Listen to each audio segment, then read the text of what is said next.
ರಥಬೀದಿಯಾಗಿ ಶುದ್ಧತೆಯಲ್ಲಿ ಉಳಿಬೇಕೆಂಬ ದೃಷ್ಟಿಯಿಂದ ಒಂದು ರೋಡನ್ನು ಈಚೆ ಬದಿಯಿಂದ ನಮ್ಮ ಸ್ಮಶಾನದವರೆಗೆ ರೋಡಿನ ನಮ್ಮ ತೋಡಿನ ಬದಿಯಲ್ಲಿ ರೋಡು ಮಾಡುವುದು. ದೇವಸ್ಥಾನದೊಳಗೆ ಯಾರು ವಾಹನ ಬರಬಾರ್ದು, ಅದಕ್ಕೆ 3 ಗೇಟನ್ನು ಮಾಡಿ ಬೀಗ ಹಾಕುವಂಥ ವ್ಯವಸ್ಥೆ ಮಾಡ್ತೇವೆ.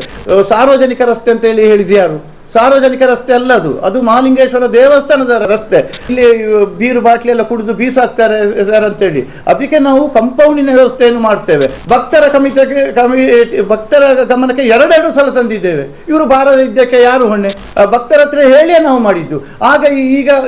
ಆಗ ಬಂದ ಭಕ್ತರು ಯಾರು, ಈಗ ಇಲ್ಲಿ ಬರುವುದು ಭಕ್ತರು ಯಾರು ಅಂತ ನನಗೆ ಅನಿಸುವುದಿಲ್ಲ. ಇವರೆಲ್ಲ ಆವಾಗ ಎಲ್ಲಿದ್ದರು?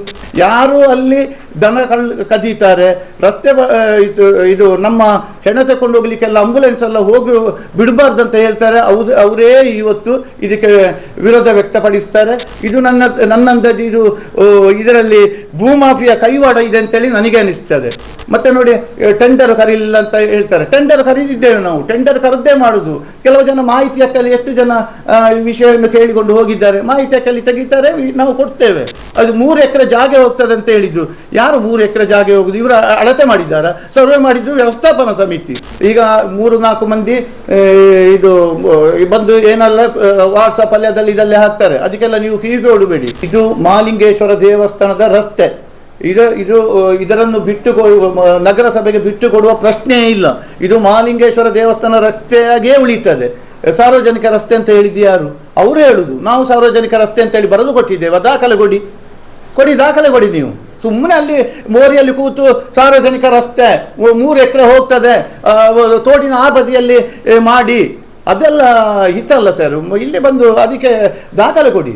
ಇವರು ಈಗ ಜಾಗ ಹೋಗ್ತದೆ ಅಂತ ಹೇಳಿ ಹೇಳ್ತಾರಲ್ಲ, 11 ಎಕರೆ ಜಾಗ ಅಶೋಕ್ ಕುಮಾರ್ ಅವರ ಮಾರ್ಗದರ್ಶನದಲ್ಲಿ ಇವತ್ತು ದೇವಸ್ಥಾನದ ಜಾಗ ವಶಪಡಿಸಿದ್ದೇವೆ. ಈಶ್ವರ ಭಟ್ರ ಕಮಿಟಿ ನಾಳೆ 2 ವರ್ಷದಲ್ಲಿ ನಾನು ಇಳಿದು ಹೋಗ್ಬೇಕಾಗ್ತದೆ. ಆದರೆ ನನ್ನ ಮೇಲಿನ ಕೇಸು ಮುಗಿತದ? ಶಾಸಕರ ಮೇಲಿನ ಕೇಸು ಮುಗಿತದ? ಇತಿಹಾಸ ಪ್ರಸಿದ್ಧ ನಮ್ಮ ಆರಾಧ್ಯ ಮೂರ್ತಿ ಮಹಾಲಿಂಗೇಶ್ವರ ದೇವರ ಒಂದು ಕೃಪೆಯಿಂದ ನನಗೆ ಅಧ್ಯಕ್ಷನಾಗುವ ಹಾಗೂ ನಮ್ಮ ವ್ಯವಸ್ಥಾಪನಾ ಸಮಿತಿಯ ಸದಸ್ಯನಾಗುವ ಯೋಗ ಭಾಗ್ಯ ನಮ್ಮ ಪಾಲಿಗೆ ಮಹಾಲಿಂಗೇಶ್ವರ ದೇವರು ನೀಡಿರುತ್ತಾರೆ.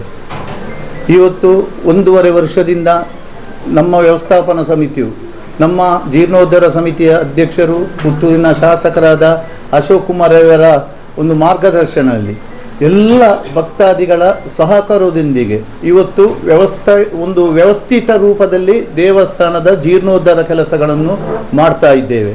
ಒಂದು ವ್ಯವಸ್ಥಿತ ರೂಪದಲ್ಲಿ ಅಂದರೆ ಹೇಗೆ ಅಂತ ಹೇಳಿದರೆ, ಈಗ ನೋಡಿ, ಮೊದಲು ಅನ್ನಪ್ರಸಾದ ವಿಷಯ ಹೇಗಿತ್ತು, ಈಗ ಹೇಗೆ ಆಗಿದೆ.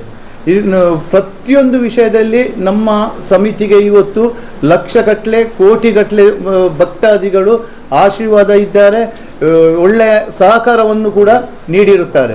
ಅನ್ನಪ್ರಸಾದ ವಿಷಯದಲ್ಲಿ ಇನ್ನು ನೋಡಿ, ಇವತ್ತು ವಾರದಲ್ಲಿ ದಿವಸಕ್ಕೆ 3,000-4,000 ಜನ ಅನ್ನಪ್ರಸಾದ ಸ್ವೀಕರಿಸುವಂಥ ಕೆಲಸವನ್ನು ಮಾಡಿದ್ದೇವೆ. ಅದರಲ್ಲಿಯೂ 2,500 ಶಾಲೆ ಮಕ್ಕಳೇ ಬರ್ತಾರೆ.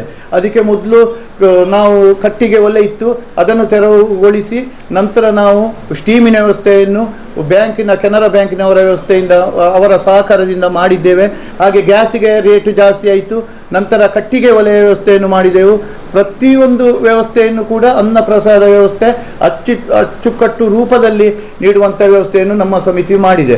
ಅದಲ್ಲದೆ ದೇವಸ್ಥಾನದ ಎಲ್ಲ ಜೀರ್ಣೋದ್ಧಾರ ಕೆಲಸಗಳು ನಾವು ಕೇಳಿದ್ದನ್ನು ಭಕ್ತರು ಇಲ್ಲ ಅಂತ ಹೇಳುವುದಿಲ್ಲ. ಎಷ್ಟು ಲಕ್ಷಗಟ್ಟಲೆ ಕೋಟಿಗಟ್ಟಲೆ ಭಕ್ತರು ಸಹಕರಿಸಿದೆ ಅಂತ ಹೇಳಿದರೆ, ಮಹಾಲಿಂಗೇಶ್ವರ ದೇವಸ್ಥಾನ ಇತಿಹಾಸದಲ್ಲಿ 40 ಲಕ್ಷಕ್ಕಿಂತ ಹೆಚ್ಚು ರೂಪಾಯಿಯ ಅಕ್ಕಿಯನ್ನು ಭಕ್ತರು ನೀಡಿರುವುದು ಇದು ನಮ್ಮ ಸಮಿತಿ ಬಂದ ನಂತರ.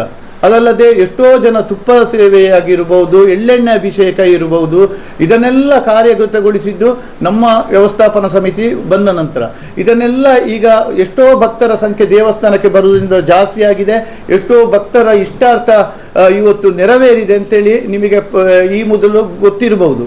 ಅದಲ್ಲದೆ ನಮ್ಮ ಶಾಸಕರಾದ ಅಶೋಕ್ ಕುಮಾರ್ ಅವರ ಒಂದು ಮಾರ್ಗದರ್ಶನದಲ್ಲಿ ನಮ್ಮ ದೇವಸ್ಥಾನದ ಈಗ ಸ್ವರ್ಣ ಕವಚ ಮಹಾಲಿಂಗೇಶ್ವರನಿಗೆ ಒಂದು ಸ್ವರ್ಣ ಕವಚ ನಾವು ಅರ್ಪಿಸುವುದಂತೇಳಿ ವ್ಯವಸ್ಥಾಪನಾ ಸಮಿತಿ ತೀರ್ಮಾನ ಮಾಡಿದ್ದೇವೆ. ಅದಕ್ಕೆ ಎಷ್ಟೋ ಭಕ್ತರು 300 ಗ್ರಾಮಕ್ಕಿಂತಲೂ ಹೆಚ್ಚು ಭಕ್ತರು ಈಗ ಕೆಲವು ಜನ ನನಗೆ 1 ಪವನ್ನು ಕೊಡಲಿಕ್ಕೆ ಕೂಡುವುದಿಲ್ಲ, 1 ಗ್ರಾಮ್ ಕೊಡಲಿಕ್ಕೆ ಕೂಡುವುದಿಲ್ಲ, 5,000 2,000 ರೂಪಾಯಿ ಅನ್ನು ಕೊಟ್ಟು ಇವತ್ತು 300 ಗ್ರಾಮಿಗಿಂತಲೂ ಚಿನ್ನದ ಗ್ರಾಮ ಚಿನ್ನ ಇವತ್ತು ದೇವಸ್ಥಾನಕ್ಕೆ ಭಕ್ತರಿಂದ ಬಂದಿದೆ. ಅದಲ್ಲದೆ ಶಿಲಾಮಯ ಇದು ನಮ್ಮ ಕಟ್ಟೆ ಇದನ್ನೆಲ್ಲ ಇವತ್ತು ಒಂದು ಅಚ್ಚುಕಟ್ಟಾಗಿ ಜಾತ್ರೆಯನ್ನು ಯಾವ ರೀತಿ ಮಾಡಿದ್ದೇವೆ, ಎಲ್ಲ ವ್ಯವಸ್ಥೆಯು ಬಹಳ ಅಚ್ಚುಕಟ್ಟಾಗಿ ವ್ಯವಸ್ಥಿತ ರೂಪದಲ್ಲಿ ಮಹಾಲಿಂಗೇಶ್ವರ ದೇವಸ್ಥಾನದಲ್ಲಿ ಇವತ್ತು ಎಲ್ಲರ ಸಹಕಾರದಿಂದ ನಡೆಯುತ್ತಾ ಇದೆ.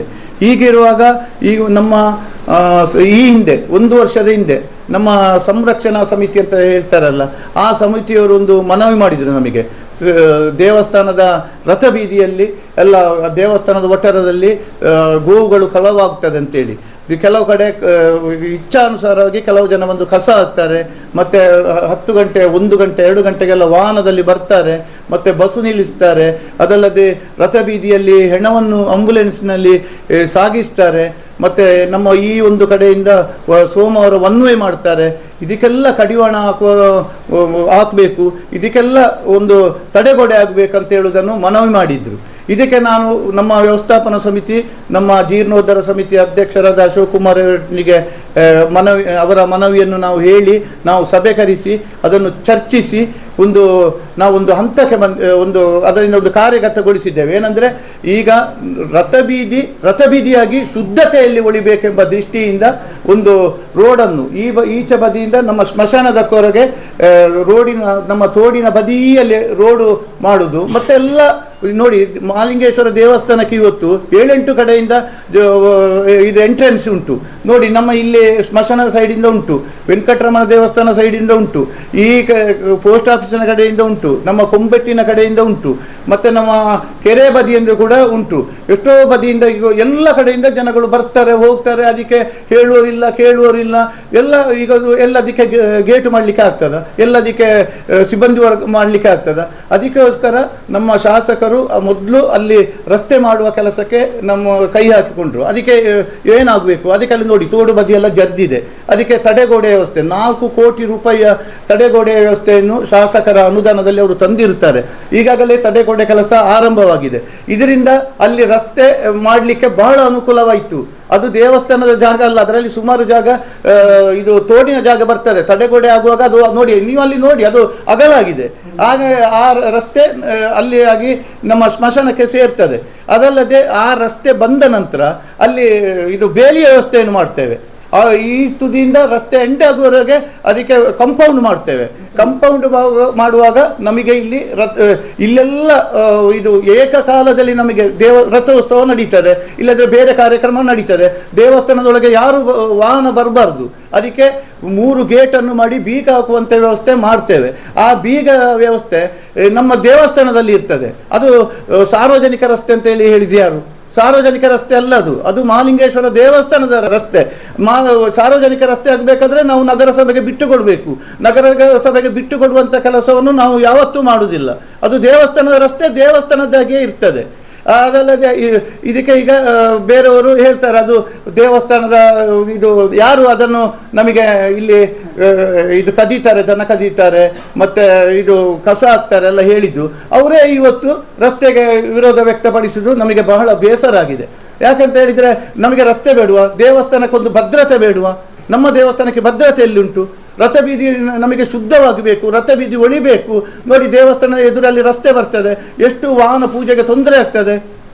ಇದಕ್ಕೆಲ್ಲ ಕಡಿವಾಣ ಹಾಕಲಿಕ್ಕೆ ನೋಡಿ, ಅಲ್ಲಿ ಕಂಬಳಕೋಡಿ 25 ಮನೆಯವರಿಗೆ ರಸ್ತೆ ಇಲ್ಲ, ಅವರು ಕೂಡ ಇದರಲ್ಲಿ ಹೋಗುದು. ಅವರು ಹೇಳ್ತಾರೆ ಇಲ್ಲಿ ಬೀರು ಬಾಟ್ಲಿ ಎಲ್ಲ ಕುಡಿದು ಬೀಸಾಕ್ತಾರೆ ಸರ್ ಅಂತೇಳಿ. ಅದಕ್ಕೆ ನಾವು ಕಂಪೌಂಡಿನ ವ್ಯವಸ್ಥೆಯನ್ನು ಮಾಡ್ತೇವೆ. ಇದನ್ನು ಅಶೋಕ್ ಕುಮಾರ್ ಅವರ ಜೀರ್ಣೋದ್ಧಾರ ಸಮಿತಿ ಅಧ್ಯಕ್ಷರಾಗಲಿ ಸಮಿತಿಯ ಆಗಲಿ ನಾವು ಏಕಪಕ್ಷೀಯವಾಗಿ ತಗೊಳ್ಳಿಲ್ಲ. ನೋಡಿ, ಇವತ್ತು ಈಗ ಇಲ್ಲಿ ಅರ್ಜಿ ಕೊಟ್ಟಿದ್ದಾರೆ, ಭಕ್ತರ ಗಮನಕ್ಕೆ ತಂದು ಮಾಡಿ ಅಂತೇಳಿ ಹೇಳಿ. ಭಕ್ತರ ಗಮನಕ್ಕೆ 2 ಸಲ ತಂದಿದ್ದೇವೆ. ಇವರು ಬಾರದ ಇದ್ದಕ್ಕೆ ಯಾರು ಹೊಣೆ? ನಾವು ನೋಡಿ, ನಮ್ಮ ಶಾಸಕರು ನಮಗೊಂದು ಹೆಜ್ಜೆಗೆ ಹೇಳುವುದಂತ ಹೇಳಿದರೆ ತಾಂಬೂಲ ಪ್ರಶ್ನೆ ಇಡಿ, ಪ್ರಶ್ನೆ ಚಿಂತನೆ ಮಾಡಿ, ಮಾಸ್ಟರ್ ಪ್ಲಾನ್ ಮಾಡಿ, ಅದಲ್ಲದೆ ಭಕ್ತರ ಗಮನಕ್ಕೆ ತನ್ನಿ. 2 ಸಲ ನಾವು ಭಕ್ತರ ಗಮನಕ್ಕೆ ತಂದಿದ್ದೇವೆ.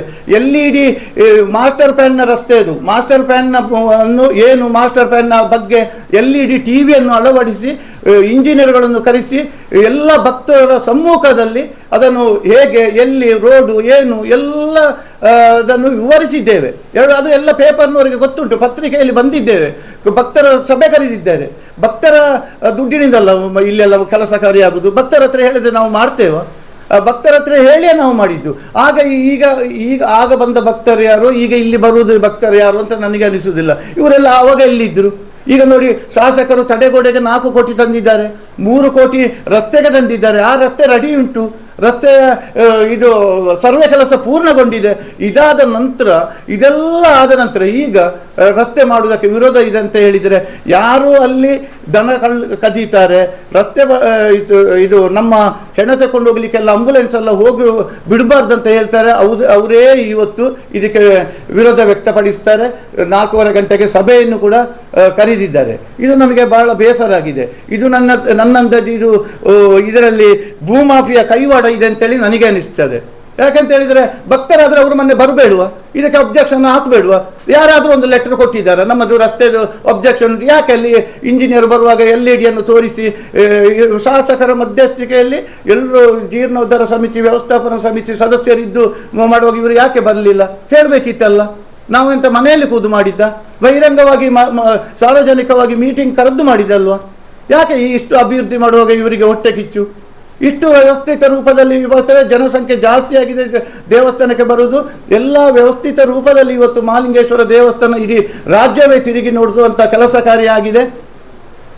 ಇದನ್ನೆಲ್ಲ ಇವರು ಅರ್ಥ ಮಾಡಿಕೊಳ್ಬೇಕು. ಇವತ್ತು ದೇವಸ್ಥಾನ ನೋಡಿ 2028ಕ್ಕೆ ನಾವು ಬ್ರಹ್ಮಕಲಶೋತ್ಸವವನ್ನು ರೆಡಿ ಮಾಡುವುದಂತೇಳಿ ನಮ್ಮ ಸಮಿತಿ ನಿಶ್ಚಯ ಮಾಡಿದೆ. ಅದನ್ನು ಘೋಷಣೆ ಕೂಡ ಮಾಡಿದ್ದೇವೆ. ತಂತ್ರಿಗಳ, ಅರ್ಚಕರ ಎಲ್ಲರ ಸಹಕಾರ ಮತ್ತು ದೈವಜ್ಞರ ಸಹಕಾರ ಎಲ್ಲವನ್ನು ಕೇಳಿ ನಾವು ವ್ಯವಸ್ಥೆ ಮಾಡಿದ್ದೇವೆ. ಮತ್ತೆ ನೋಡಿ, ಟೆಂಡರ್ ಕರೀಲಿಲ್ಲ ಅಂತ ಹೇಳ್ತಾರೆ. ಟೆಂಡರ್ ಕರೀದಿದ್ದೇವೆ ನಾವು, ಟೆಂಡರ್ ಕರೆದೇ ಮಾಡುವುದು. ಕೆಲವು ಜನ ಮಾಹಿತಿ ಹಕ್ಕಲ್ಲಿ ಎಷ್ಟು ಜನ ವಿಷಯವನ್ನು ಕೇಳಿಕೊಂಡು ಹೋಗಿದ್ದಾರೆ, ಮಾಹಿತಿ ಹಕ್ಕಲ್ಲಿ ತೆಗಿತಾರೆ, ನಾವು ಕೊಡ್ತೇವೆ.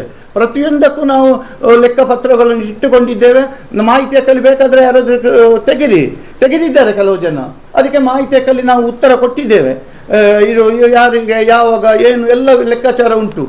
ಇದು ಮಹಾಲಿಂಗೇಶ್ವರ ದೇವಸ್ಥಾನದ ನಮಗೆ ಒಂದು ಭದ್ರತೆ ಆಗಬೇಕು. ಭದ್ರತೆ ಆಗಬೇಕಾದ್ರೆ ತಡೆಗೋಡೆ ಆಗಬೇಕು. ಗೋಡೆ ಆಗಬೇಕಾದ್ರೆ ನೋಡಿ, ಈಗ ರಥ ಬೀದಿಯಲ್ಲಿ ಎಷ್ಟು ವಾಹನ ಹೋಗ್ತದೆ, ಇಲ್ಲಿ ಪುರಸಭೆ ರಸ್ತೆ ದೇವಸ್ಥಾನ ಎದುರೇ ಎಷ್ಟು ವಾಹನ ಹೋಗ್ತದೆ.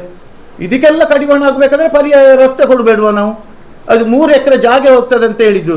ಯಾರು 3 ಎಕರೆ ಜಾಗ ಹೋಗುದು? ಇವರು ಅಳತೆ ಮಾಡಿದ್ದಾರಾ? ಸರ್ವೆ ಮಾಡಿದ್ರು ವ್ಯವಸ್ಥಾಪನಾ ಸಮಿತಿ, ಇವರು ಅಳತೆ ಮಾಡಿದ್ದಾರಾ? ಕೆಲವು ಇದು ನಮ್ಮ ತೋಡಿಂದ ಆ ಕಡೆ ಕೊಡಿ, ಅಲ್ಲಿ ಪರಂಬುಕ್ಕುಂಟು, ಅದೆಲ್ಲ ಒಂದು ಮಾತ. ಇದು ತಡೆಗೋಡೆ ಆದ್ರಿಂದ ಶಾಸಕರ ಅಶೋಕ್ ಕುಮಾರ್ ಅವರು 4 ಕೋಟಿ ತಂದ್ರಿಂದ ಅಲ್ಲಿ ತಡೆಗೋಡೆ ಆದ್ರಿಂದ ರಸ್ತೆಗೆ ಅಗಲೀಕರಣಕ್ಕೆ ಜಾಗ ಬೇಕಷ್ಟು ಸಿಕ್ಕಿತ್ತು.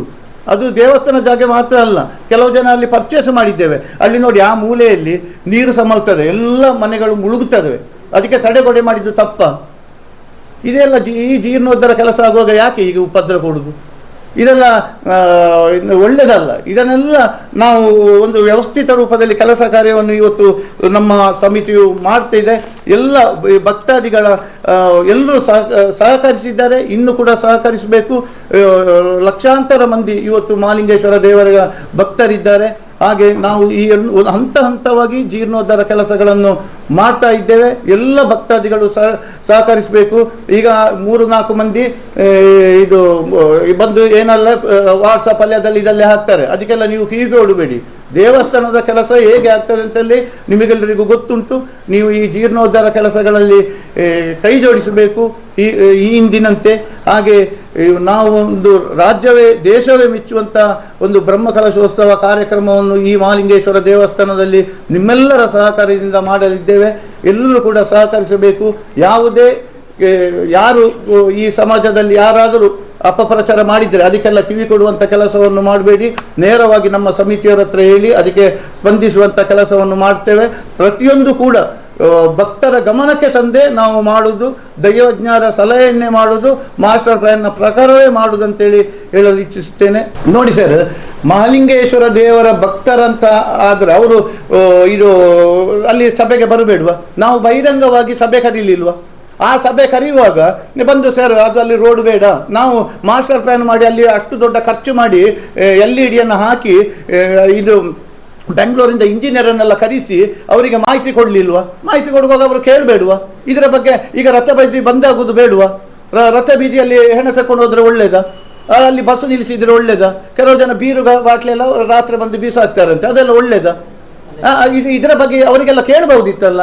ಹಾಗಾದರೆ ಈ ಕೆಲಸ ಆಗುವಾಗ, ಇಷ್ಟು ಲಾಯ್ಕು ಅಭಿವೃದ್ಧಿ ಆಗುವಾಗ ಇಷ್ಟು ಇದು ಈಗ ನೋಡಿ ಸರ್ವೆ ಆಗಲಿಲ್ವಾ? ಸರ್ವೆ ಆಗಲಿಕ್ಕೆ ಎಷ್ಟು ತಿಂಗಳಾಯಿತು? ಇದರಿಂದ ಮೊದಲೇ ಸರ್ವೆ ಆಗುವ ಕೇಳಬೇಡ, ಇವತ್ತು ನಿನ್ನೆ ಬಂದು ಅರ್ಜಿ ಹಾಕುದಾ? ಹಾಗಾದರೆ ಇದರ ಹಿನ್ನೆಲೆ ಏನಂತೇಳಿ ನೀವು ತಿಳ್ಕೊಳ್ಳಿ. ನೋಡಿ ಸರ್, ಇದು ಮಹಾಲಿಂಗೇಶ್ವರ ದೇವಸ್ಥಾನದ ರಸ್ತೆ, ಇದನ್ನು ನಗರಸಭೆಗೆ ಬಿಟ್ಟು ಕೊಡುವ ಪ್ರಶ್ನೆಯೇ ಇಲ್ಲ. ಇದು ಮಹಾಲಿಂಗೇಶ್ವರ ದೇವಸ್ಥಾನ ರಸ್ತೆಯಾಗೇ ಉಳಿತದೆ. ಸಾರ್ವಜನಿಕ ರಸ್ತೆ ಅಂತ ಹೇಳಿದ್ದು ಯಾರು? ಅವರು ಹೇಳುದು ನಾವು ಸಾರ್ವಜನಿಕ ರಸ್ತೆ ಅಂತೇಳಿ ಬರೆದು ಕೊಟ್ಟಿದ್ದೇವೆ. ದಾಖಲೆ ಕೊಡಿ ದಾಖಲೆ ಕೊಡಿ. ನೀವು ಸುಮ್ಮನೆ ಅಲ್ಲಿ ಮೋರಿಯಲ್ಲಿ ಕೂತು ಸಾರ್ವಜನಿಕ ರಸ್ತೆ 3 ಎಕರೆ ಹೋಗ್ತದೆ ತೋಡಿನ ಆ ಬದಿಯಲ್ಲಿ ಮಾಡಿ, ಅದೆಲ್ಲ ಹಿತಲ್ಲ ಸರ್. ಇಲ್ಲಿ ಬಂದು ಅದಕ್ಕೆ ದಾಖಲೆ ಕೊಡಿ. ನಾವು ಅದು ಸಾರ್ವಜನಿಕರಿಗೆ ಇದು ನಗರಸಭೆಗೆ ಬಿಟ್ಟು ಕೊಡುವ ಪ್ರಶ್ನೆ ಇಲ್ಲ. ಅದರ 3 ಗೇಟ್ ಮಾಡ್ತೇವೆ. ನಮಗೆ ಇಲ್ಲಿ ರಥೋತ್ಸವ ದಿವಸ ಎಲ್ಲ ವಾಹನ ಒಳಗೆ ಬಾರದಾಗೆ ಬಂದೋಬಸ್ತು ಬೇಕಾದರೆ ಬೀಗ ಹಾಕಿ, ಬೀಗ ದೇವಸ್ಥಾನದಲ್ಲಿ ಇರ್ತದೆ. ಸರ್ವೆ ಕೆಲಸ ಪೂರ್ಣಗೊಂಡಿದೆ. ಸಾಧಾರಣ 10 ಮೀಟರ್ ಅಗಲಕ್ಕೆ ಈ ತಲೆಯಿಂದ ಆ ತಲೆಗೆ ಹೋಗ್ತದೆ. ಅದರಲ್ಲಿ ತಡೆಗೋಡೆ ಬಂದು ಸುಮಾರು ಜಾಗ ನಮಗೆ ತೋಡಿನ ಬದಿಯಿಂದ ಸಿಗ್ತದೆ. ಅದು ಅಂದಾಜು ಈಗ ನಿನ್ನೆ ಮೊನ್ನೆ ಸರ್ವೆ ಆದ್ದು ಹೆಚ್ಚು ಹೋಗುದಿಲ್ಲ. ನೋಡಿ ಸರ್, ಮತ್ತೆ ನಾನು ಹೇಳ್ತೇನೆ, ಇವರು ಈಗ ಜಾಗ ಹೋಗ್ತದೆ ಅಂತ ಹೇಳಿ ಹೇಳ್ತಾರಲ್ಲ, 11 ಎಕರೆ ಜಾಗ ಅಶೋಕ್ ಕುಮಾರ್ ಅವರ ಮಾರ್ಗದರ್ಶನದಲ್ಲಿ ಇವತ್ತು ದೇವಸ್ಥಾನದ ಜಾಗ ವಶಪಡಿಸಿದ್ದೇವೆ. ಅದರಲ್ಲಿ 7 ಕೇಸ್ ಉಂಟು ನನ್ನ ಮೇಲೆ, ಶಾಸಕರ ಮೇಲೆ. ಇಷ್ಟು ರಿಸ್ಕ್ ತೆಕ್ಕೊಂಡು ಇವರಿಗೆ ಇದನ್ನು ಮೊದಲೇ ಯಾಕೆ ಇದು ಮಾಡಿ? ನೋಡಿ, ಅಲ್ಲಿ ನೆಲ್ಲಿಕಟ್ಟೆಯಲ್ಲಿ ಅಶ್ವತ್ಥ ಮರ ಉಂಟೊಂದು, ಅಲ್ಲಿ 8 ಸೆನ್ಸ್ ಜಾಗ ಇತ್ತು ಬೇರೆಯವರ ಕೈಯಲ್ಲಿ. 2ನೇ ದಿವಸ ಮಹಾಲಿಂಗೇಶ್ವರ ದೇವಸ್ಥಾನ ಬಂದು ಕೂತುಕೊಳ್ಳೋದು ಆ ಕಟ್ಟೆಯಲ್ಲಿ. ಅಲ್ಲಿ ಬಾಡಿಗೆಯಲ್ಲಿ ಇದ್ದರು ಅವರು, ನಾನ್ ವೆಜ್ ಎಲ್ಲ ತಿಂದುಕೊಂಡು ಅಶ್ವತ್ಥ ಮರದ ಅಡಿಯಲ್ಲಿ ಇದ್ದರು. ಇದನ್ನು ಯಾಕೆ ಇವರು ನಿಲ್ಲಿಸಲಿಲ್ಲ? ಇದನ್ನೆಲ್ಲ ಯಾಕೆ ನಿಲ್ಲಿಸಲಿಲ್ಲ ಇದರಿಂದ ಮೊದಲೇ? ಅದಕ್ಕೆ ಅಶೋಕ್ ಕುಮಾರ್ ಅವರು ಬರಬೇಕಿತ್ತ, ಈಶ್ವರ ಭಟ್ರು ಮತ್ತು ಸಮಿತಿ ಬರಬೇಕಿತ್ತ? ಖಾಲಿ 8 ಸೆನ್ಸ್ ಜಾಗ ಇವರಿಗೆ ವಶಪಡಿಸಲಿಕ್ಕೆ ಆಗಲಿಲ್ಲ. ಆ ಅಶ್ವತ್ಥ ಮರದಲ್ಲಿ ದೇವರ ಕೂತ್ಕೊಳ್ಳುವ ಜಾಗ ಇವತ್ತು 3 ಎಕರೆ ಜಾಗ ಹೋಗ್ತದೆ ಅಂತ ಹೇಳಿದಲ್ಲ. 11 ಎಕರೆ ಜಾಗ 70 ಕೋಟಿ ರೂಪಾಯಿ ವ್ಯಾಲ್ಯೂಯೇಷನ್ ಜಾಗ ನಾವು ರಿಸ್ಕ್ ತಗೊಂಡು, ಈಶ್ವರ ಭಟ್ರ ಕಮಿಟಿ ನಾಳೆ 2 ವರ್ಷದಲ್ಲಿ ನಾನು ಇಳಿದು ಹೋಗಬೇಕಾಗ್ತದೆ. ಆದರೆ ನನ್ನ ಮೇಲಿನ ಕೇಸು ಮುಗೀತದ? ಶಾಸಕರ ಮೇಲಿನ ಕೇಸು ಮುಗೀತದ? ಮೊನ್ನೆ ನೋಡಿ ಉಳ್ಳಾಟಿ ನಡೆಯಲ್ಲಿ ಅಲ್ಲಿ ಬರಲಿಕ್ಕೆ ಆಗುದಿಲ್ಲ ಅಂತೇಳಿ ಭಕ್ತರು ಇದು ಮಾಡಿದರು. ಅದರ ಅಗಲೀಕರಣ ಆ ಕೆಲಸ ಆಗಲಿಲ್ವ? ಅದು ಎಷ್ಟು ರಿಸ್ಕ್ ತಗೊಂಡೆಲ್ಲ ಭಕ್ತರುಗಳೆಲ್ಲ ಮಾಡಿದ್ದಾರೆ ಸೇರಿ. ಈಗ ಪ್ರತಿಯೊಂದಲ್ಲಿ ನಾವು ಅಭಿವೃದ್ಧಿ ಮಾಡುವುದಿಲ್ವ? ಇವರೇ ಯಾಕೆ ಅದನ್ನು ಟೀಕೆ ಮಾಡುವುದು, ಅದನ್ನು ಇದು ಸಭೆ ಕರೆಯುವುದು, ಹೀಗೆಲ್ಲ ಮಾಡುವುದು ಒಂದು ಒಳ್ಳೆಯ ಲಕ್ಷಣ ಅಂತೇಳಿ ನಾನು ಹೇಳಲಿಚ್ಛಿಸ್ತೇನೆ.